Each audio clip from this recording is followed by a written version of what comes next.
Welcome to another episode of Keep It Pretty with the Shake.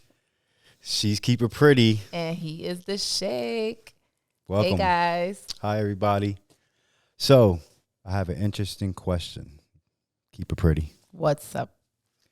Can men go on a vacation and stay faithful? An all guys trip, you An mean, all right? guys trip.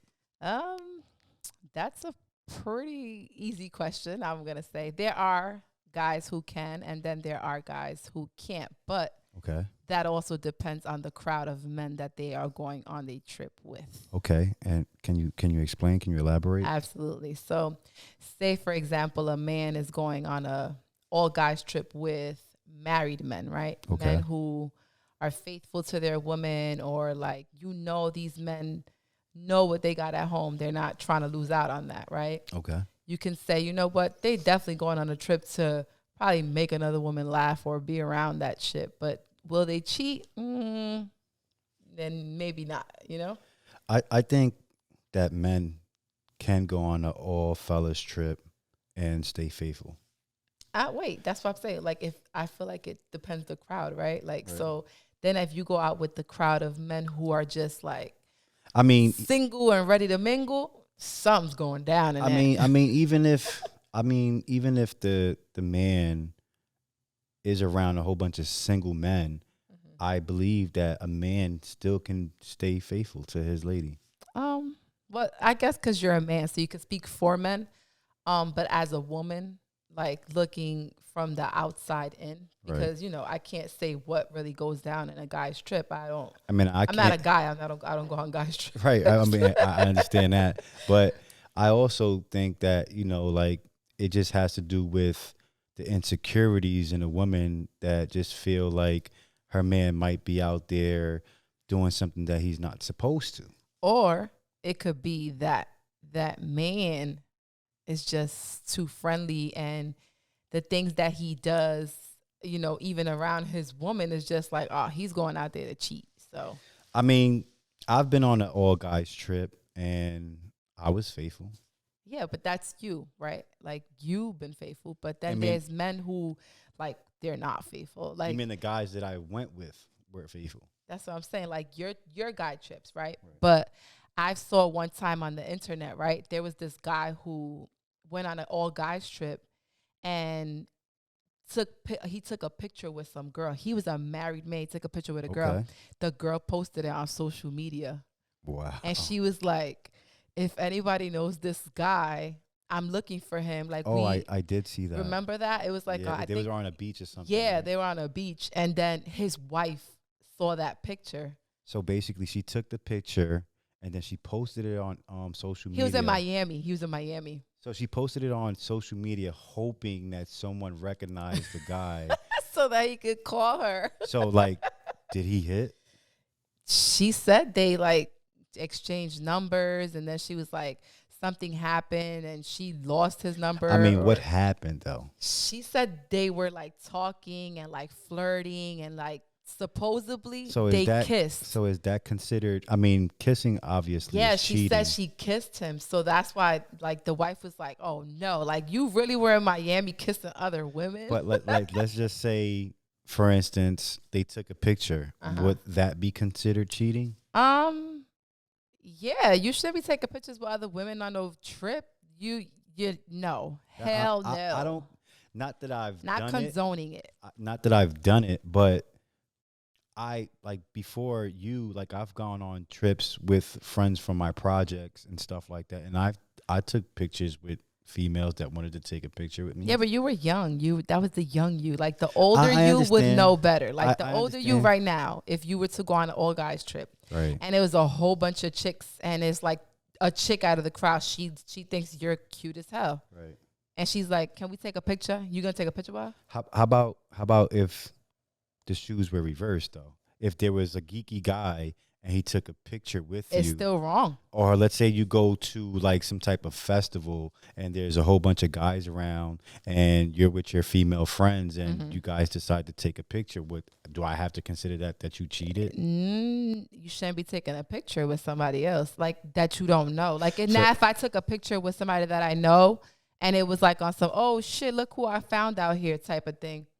That's different. You know the person. But you taking a picture with a random ass person and now this person's posting that shit on social media looking for you. That shit is wild. So to the people out there watching, what do you feel?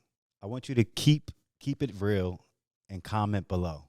Ladies, you can comment. Men, you can comment as well. Comment below. I see my boy Dibi just walked in the building. Dibi has walked I go by in the Dibi Hoe building. is in the building. We'll be right back with I Dibi. go by Dibi Hoe. As we proceed to give you what you need. Mean boy, motherfucker. King of the hill. We ain't talking about money then. We even talking about, ain't talking about money then. We even talking about, ain't talking about money then. We even talking about, ain't talking what I'm talking then. We need to talk about, ain't talking about money then. We even talking about, ain't talking about money then. We even talking about, ain't talking about money then. We even talking about, ain't talking what I'm talking then. We need to talk about when it come to beef. We serve it up like a porterhouse. If you owe me money, I'ma be outside your daughter house. Nigga fresh to death, would've thought I brought the corpus out. Being nosy, heard I got them keys, think I brought a house. I'll be all up on that couch, toasting to the light. I'm early with the roosters and a roaster for the night. Not the toaster, it's on sight, on my lap, like your bitches. Fans stooling over me like I'm the winning ticket. We ain't talking about money, why we need to kick it? Hey, my fault you broke, my advice, you need to fix it. The shit we sliding with be the size of a midget. You got my boy Dibi in the motherfucking building. My guy, Dibi. I go by Dibi Hoe. I go by Dibi Hoe. Yes, sir. So, Dibi, man, tell me a little bit, man. What's going on? How you feeling? I'm happy to be here. Absolutely, man. Happy to be here. I appreciate you stopping by, man. I appreciate you for inviting me. You know.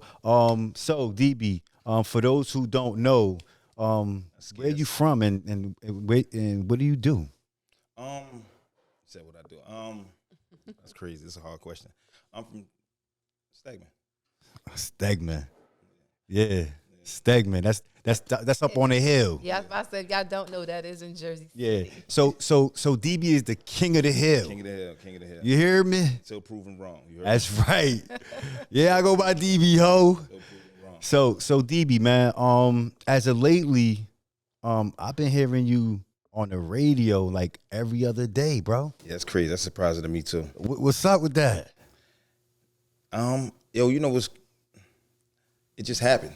Yeah. It really did just happen. Like, Yeah. what it is like it was simple. Like I just was I'm working on a project right now. Actually, I just finished it up, and then I had some free time, and I just decided to record a couple freestyles. Yeah. And in the midst of doing freestyles, like usually when I do the freestyles, I only do it just to give myself content for my page. Right. So I'll just do it and shoot a free video. Like I don't even care for it to be on YouTube and stuff like that. It's just put it on my content. page when you can just look at it. Yeah. And when I did the freestyles, when they got sent back to me, I had to email it to one particular person and just decided to add like 10 other DJs in it. Right.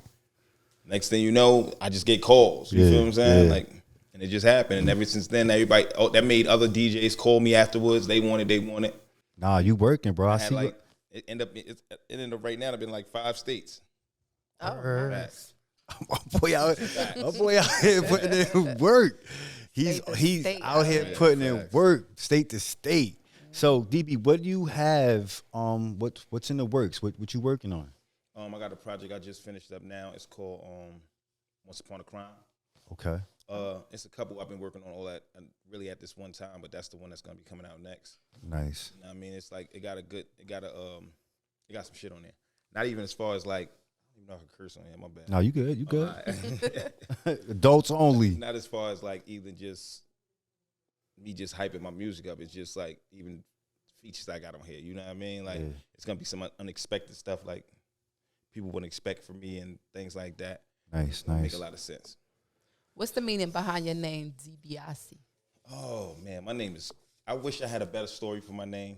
I really wish I did. I don't. But everybody always called me Hove. Okay. Everybody always called me Hove. So it's hard to start rapping and your name be And your name is Hove. Yeah. So one day, we did a song, and Chameleon calls me out of nowhere, like, yo, I'm about to put this song on the CD. Like, we doing a track list. Okay. He's the one that recorded the song, mixed the song and everything. And he was saying, so what's your rapper name? Obviously, it can't be Hove. Yeah, I'm sitting there like, I'll call you right back. Yeah. Literally called him back in like 10 minutes, because it always was like I had about 3 different names like circling in my head, and then I don't know how it ended up on Dibiasi, but it was always one of them. Right. And I just said Hove Dibiasi. Nice. Hove Dibiasi. Nice. And then I just took the whole off. After So like, I was a big wrestling fan when I was young, right? Mm-hmm.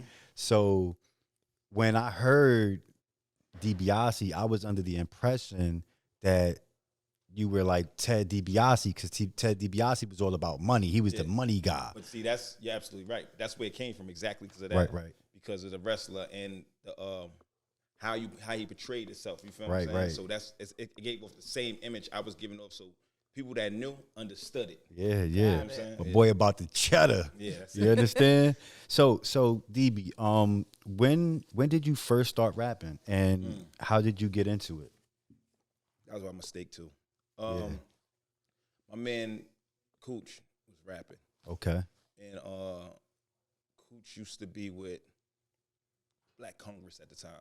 Okay. So me learning more about music now, I understand it, but I didn't know anything about music then. So when he came to me, he was like, yo, they not giving me the push that I need. But what it really was when you understand music, it was you have to focus on somebody at one point. Right. And then when that focus is off, you focus on somebody else. And at that point, they was focusing on a certain person. Okay. And he wanted the focus to be on him. Gotcha. So I'm looking at it like, my friend, why it should be on you. Come on. Absolutely. You know what I'm saying? So Yeah. when he came with me, Chameleon ended up getting studio equipment at the time, and that's being one of my great friends. So I was like, yo, we had a studio to record in, and I put all the focus on him. Shout out to Chameleon, man. Big shout out. And also being that he did that, he anybody that be in the studio know the studio is one of the most boring shit in the world. Yeah. If you don't rap. Absolutely. So I used to be in there bored just for a hours, sitting just duck. sitting there. Yeah. You feel what I'm saying? So secretly I was just writing secretly, but none of them knew I was writing. Right. You know what I'm saying? Until they caught me. I guess one particular time I was just in the zone, and then they was confused, like, what are you doing? And then looked over my shoulder and see I'm writing. Oh. So it just ended up doing a Yo, Hove out here writing. You know what I'm saying? Yeah. What made me go so hard, because I really still wasn't going to go hard at that point. I just was still going to play with it, just here and there. But Cooch went to jail. Got you. And then we built it up so much that I ended up getting my first big show was with Lady L.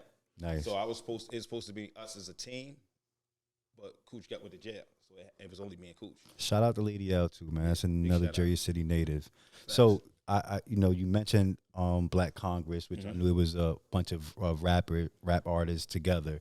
And you started Many Men Records, correct? Yeah.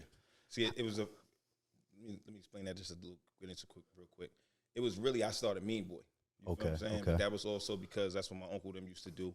That was their thing back in the day. And one thing he always wanted to do was get into music. He just never got the chance to do it. Got you. So that's why I ended up taking that. But Many Men didn't come into play until I got with Chameleon. Okay. So Chameleon them team was for real. So we used to all run around together to everybody's shows and party.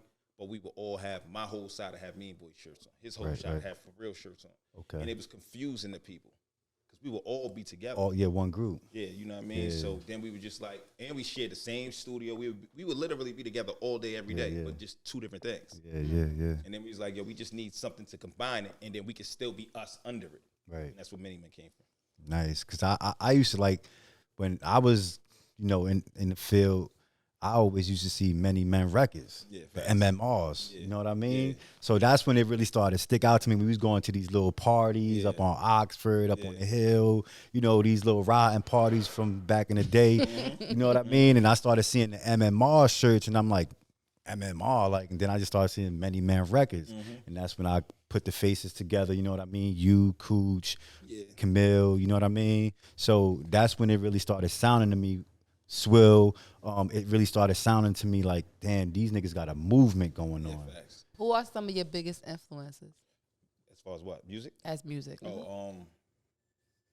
Jay-Z, Jeezy, and Fab. Oh, nice. My top 5. Yeah, Jay-Z, Jeezy, and 3 of them are my top 5 Yeah. too. Yeah, that's I got 3. You feel what I'm saying? Nice, and everybody nice. else fluctuates in and out, whatever mood I'm in. So out of them 3, how would you describe your style? My style. Yeah. You know what's crazy? I don't feel like I'm like any of them. I don't really feel like I'm like anyone. I can't even put me with somebody. Like I be trying. It's not nobody can put me with. But it's just the type of people they are. Right. You know what I'm saying? Like I relate to them more. Like I love Jay from the street stuff, Yeah, the slick talk and all that. I love Jeezy, but we all know everybody love Jeezy for the same thing. You know what I'm saying? Thug motivation. And then Fab, same way, slick talk, girls, getting fly, stuff like that. Yeah. You know what I mean? So, cause like from the music that you put out, I get this giant swag. You feel me? Like sometimes I'll throw a DB track on and I'll just be feeling my boy talking that work, that swag talk. Yeah. You know what I mean? Yeah, but I be me. Yeah. Like I literally, it don't matter what I be going through. You can't tell me nothing different. Yeah, that's dope, bro. So, like you've had the Year to Check, you had Trap Lives Matter, Welcome to DB World, Confidence, King of the Hill. Like these are all your albums. Yeah. Like, which is the one that you feel is closest to your heart? Which one means so much to DB? That's a good question. Probably, probably like it's either out of Confidence or King of the Hill. Yeah. Confidence or King of the Hill. I feel like I've heard all your albums, right? Because, we follow each other on social media and all of that. I think when you did King of the Hill, it just put you on a different level than all the rest of them. But I felt like it did only because of the way I was setting it up for everything else. Got you. You feel what I'm saying? Yeah, so yeah. it's just like at the right time and helped it too. You know what I mean? But I felt like every album is a new challenge. Right. So it's like I don't go by I like an album because I like specific songs on it. Yeah. I go by what I was going through at the time. Yeah. You know what I mean? Like my mind state, all that to help me get through it. You feel what I'm saying? And all of those, it get greater because it feel like every time you reach your ceiling, it's another ceiling that comes out. Absolutely. You feel what I'm saying? Yeah. What are one of your most memorable performances, shows that you've ever done? Before this 4th of July one, it was one I did at this spot called D Club. I'm gonna talk about the 4th of July though, but it was a spot called D Club. We set up. It was in Linden or Rawway, in one of those towns. Okay. And it was like to open up a Jada Kiss. Yeah. And I didn't when they set us up for that show, I just looked at it like, this is about to be some bullshit. This ain't gonna be nothing. We ain't gonna pay no. We walked inside that spot. If that spot hold 3,000 people, it was 3,500 in there. Yeah. I was not ready. Yeah. But when I walk on the stage, all that's out the door. All that's out the door. That's one. Another one was the Powerhouse show. Yeah. Powerhouse does a pre-show. Usually, it's like it's sort of called like how Hot 97 got the summer stage, the outside stage in the parking lot. Powerhouse has a pre-show that's like the day before. And what they usually do is anybody that would have been on Hot 97 pre-show, that's who they got performing at the pre-show there. Mm-hmm. So when we went, I went with P-Dub. Shout out to P-Dub. Shout out to P-Dub. I went with Envy and DJ Self. Okay. So when we was just there, P got booked to just the DJ for artists. Okay. There. This P-Dub. Yeah. So when we walked in, Envy was like, well, P DJ for somebody? I said, yeah, he DJ for dude. He's like, oh, all right. He said, you got your music? I'm like, yeah. He said, you want to perform? I said, yeah. I said, all right, come on. Yeah.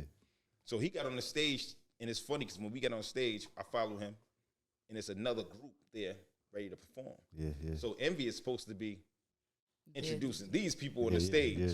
So they're sitting there. We all right there. He just like, yeah, we got artists, Jersey. They was having to be from Jersey, too. Yeah. And just said my name. So they walking like, oh shit. Yeah. I just went up there and did my thing. Yeah, you know some movie script shit. time of my life. You feel what I'm saying? And then Envy ain't even promote them no more. He just left the stage when we left.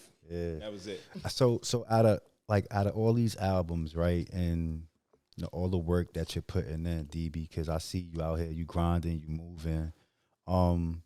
What is one of your most favorite features? Like, brought in another artist to one of your songs. Which is one of your favorite features? That's crazy. One of my favorite features though was Max B. Okay. Yeah, we did Max B on one of my albums. I think the album name was called Gangsters Just Fly. This is before streaming services, so it's hard to find this song. And this song is actually up on, I want to say either YouTube and something else, and it's because Max B and them put it up. Okay. But the whole experience, like, even watching him work in the studio, it was crazy. You know what I mean? That was like early on. But right now, my best one was probably be like, just to get Buttons to talk on the song. Yeah. Yeah, it was like, because, you know, everybody knew that he doesn't do music no more. So even the way I marketed it to make it seem like he rapped on the song and everything, had everybody anticipating. I had footage of him in the studio and everything. So it had like everybody. He going back in. Yeah, that was crazy. And he did it that whole day. Like, it came organic because out of nowhere, he just followed me on Instagram. Nowhere, just DM me for my number. We kicked it. We ended up going out that night. We had a good time. We went out a couple times and then came to the studio, chilled with me the whole day. I played the whole project for him. Just told him what I needed to do. He just went in and did it. Nice. So Joey, you know, Joe Buttons, he's also a Jersey City native. Shout out to Joey, doing a lot of big things out here. So another question, DB, how did the song Phone Jumping with Ran, how did that come about? All right.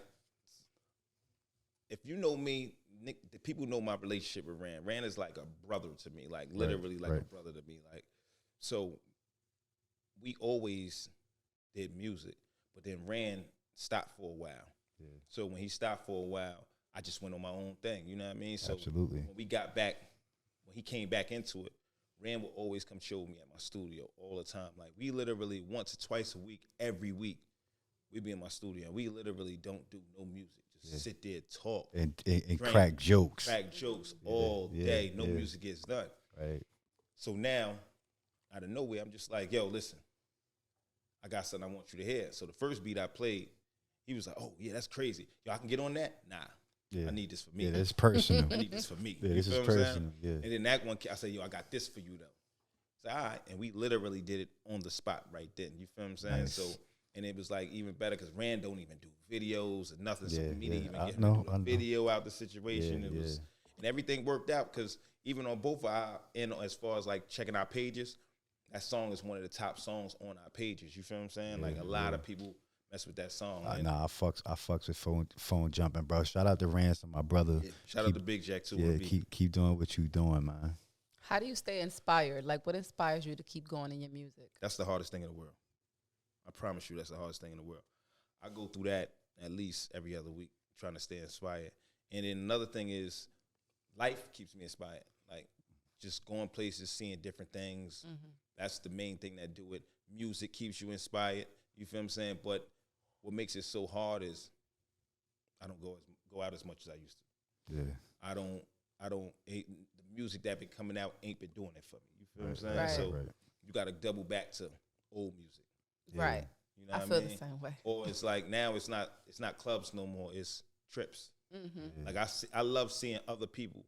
Like you would think like a person can get money and a person can really get like $50,000 and they'll think they the richest person in the world. Absolutely. Yeah. You know what I mean? And then you go out of town and a person have $50,000 in their pocket.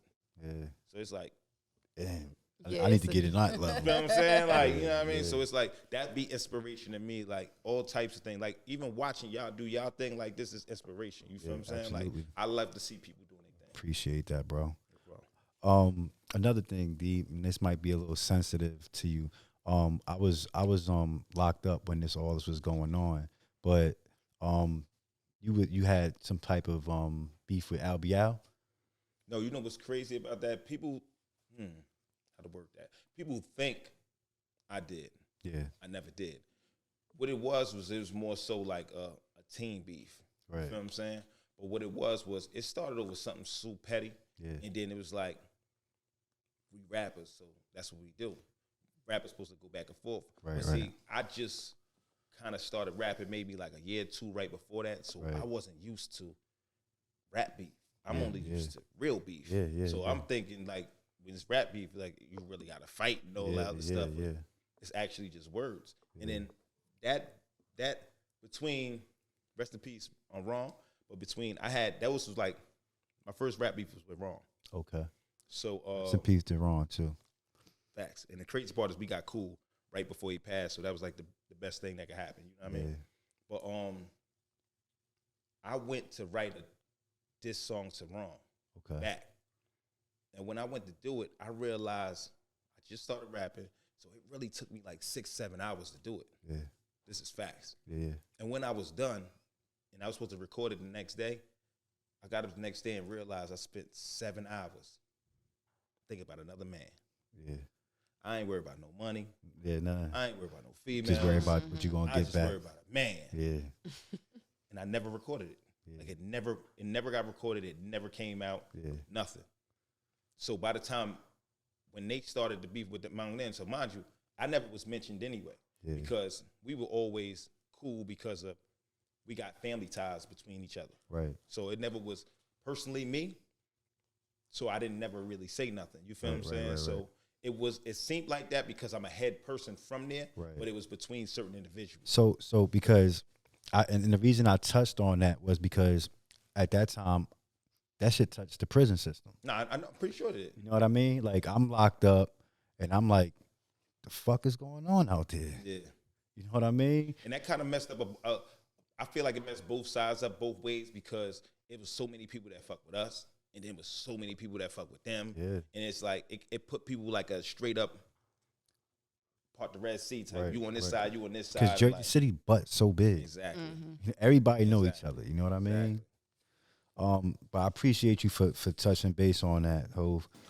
What do you find what do you think is the hardest thing about being a rapper? There is no easy things about being a rapper.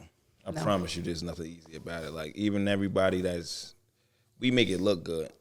Trust me, we stress 24/7, 24/7. Like, I learned how to enjoy the good things about it. Yeah.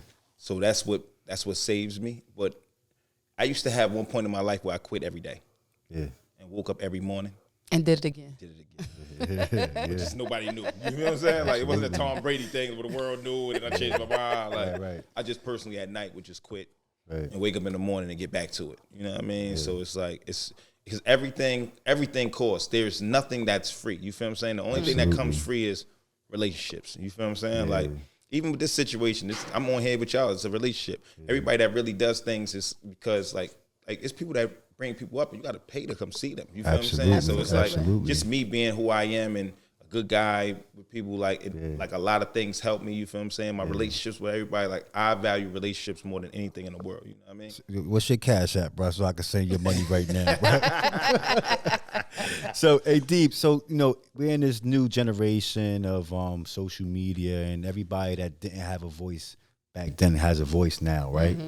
How do you deal with people that hate on you and troll you under your post or, indirect? How do you deal with that?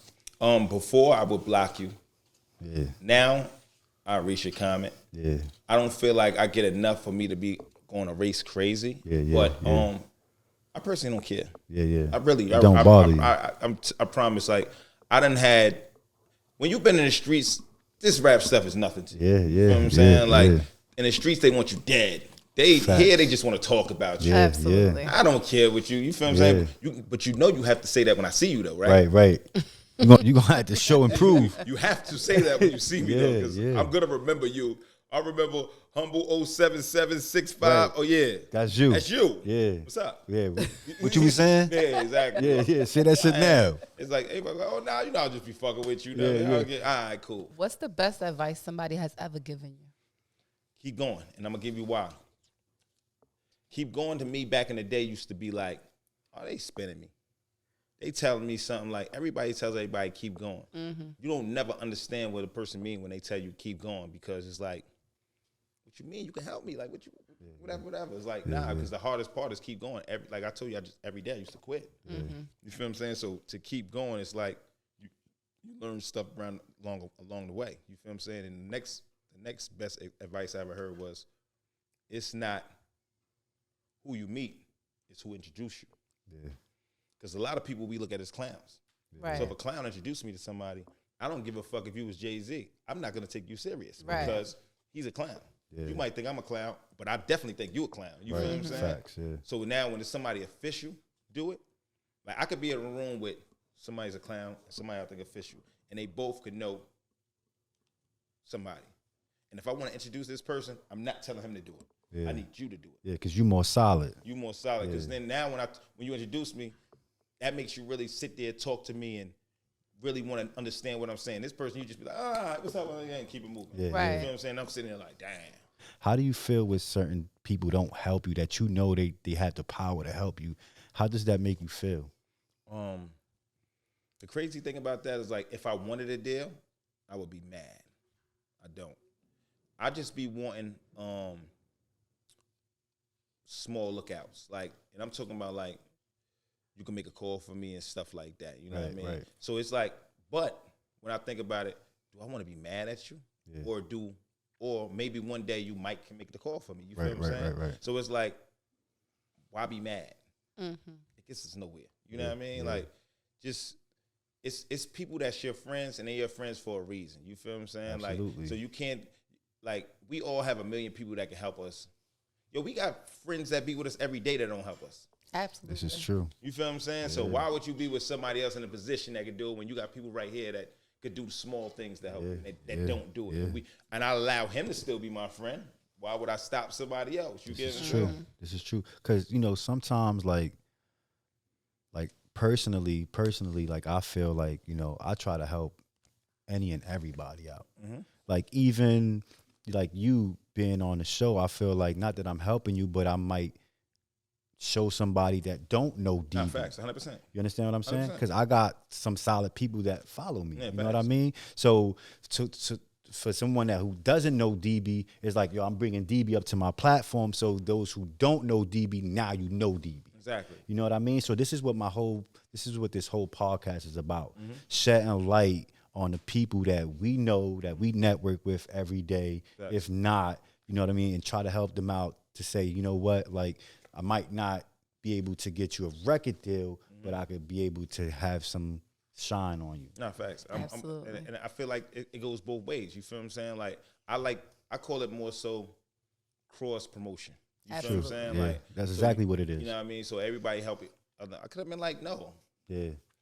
Then you'd been like, damn, what the fuck? That's just no, that's what I was definitely would have said. I'm like, damn, bro. That's wow. You feel what I'm saying? Like, for what? Like, it goes both ways in a sense, because somebody could see us through you and be like, yo, they doing. And this has happened before. You know, they where I got something. Calls where the person after, like, a show I did with somebody, they called me like, yo, mad people hit me, want to be on the show. You feel what I'm saying? Because it's like certain people do certain things.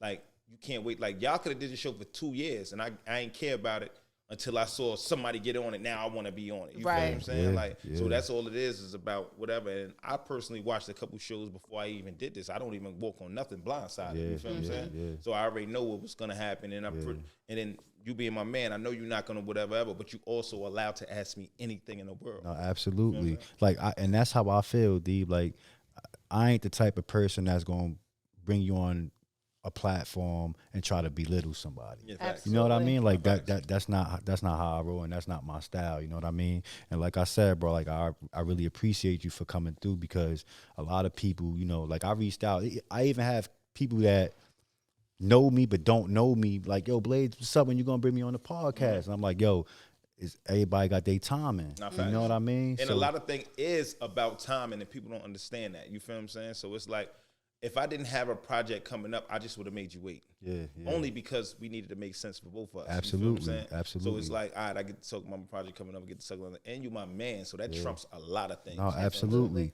So D, if any, what are some rumors that you would like to set straight? If any. I don't know. I don't think I have any that I want to set straight. I don't really. You know what's crazy? Anything about me, I don't hear it to me. I hear it from other people. Right. So it's not like So if it's something you heard and you want me to set straight, I could. Me personally, I don't know. Yeah. Nah, it's just a question, you know what I mean? Nah, it's a very good question because people do be having stuff like that. So I don't know what this is nothing that don't make me not sleep at night. Yeah, my boy sleep comfortably Every at night. night. You know what I mean? He don't got nothing to hide. No He problem. don't care what you talk about. He don't care how you feel. My boy sleep comfortable. Matter of fact, he came in today with a fur on. Yeah, facts. You understand what I'm saying? That's how cold my boy is. Yeah, you feel me? What advice would you give to the younger generation coming in trying to be in the rap game right now? Hey, yo, the number one advice I give everybody is like, nowadays with the way the rap game is going, more people are being more independent. Being that more people are being more independent, that means you have to spend more money. Right. Get some money. Get somebody else with money.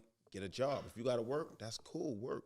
I can't tell you go sell drugs because if you sell drugs, you're going to get locked up. Absolutely. I'm telling you, if you got to work, first of all, to be able to talk about the streets, you had to be in the streets. True. That don't mean you have to be in the streets. You have to been in the streets. Absolutely. So if you've been there, you understand the struggle enough to still keep talking about it.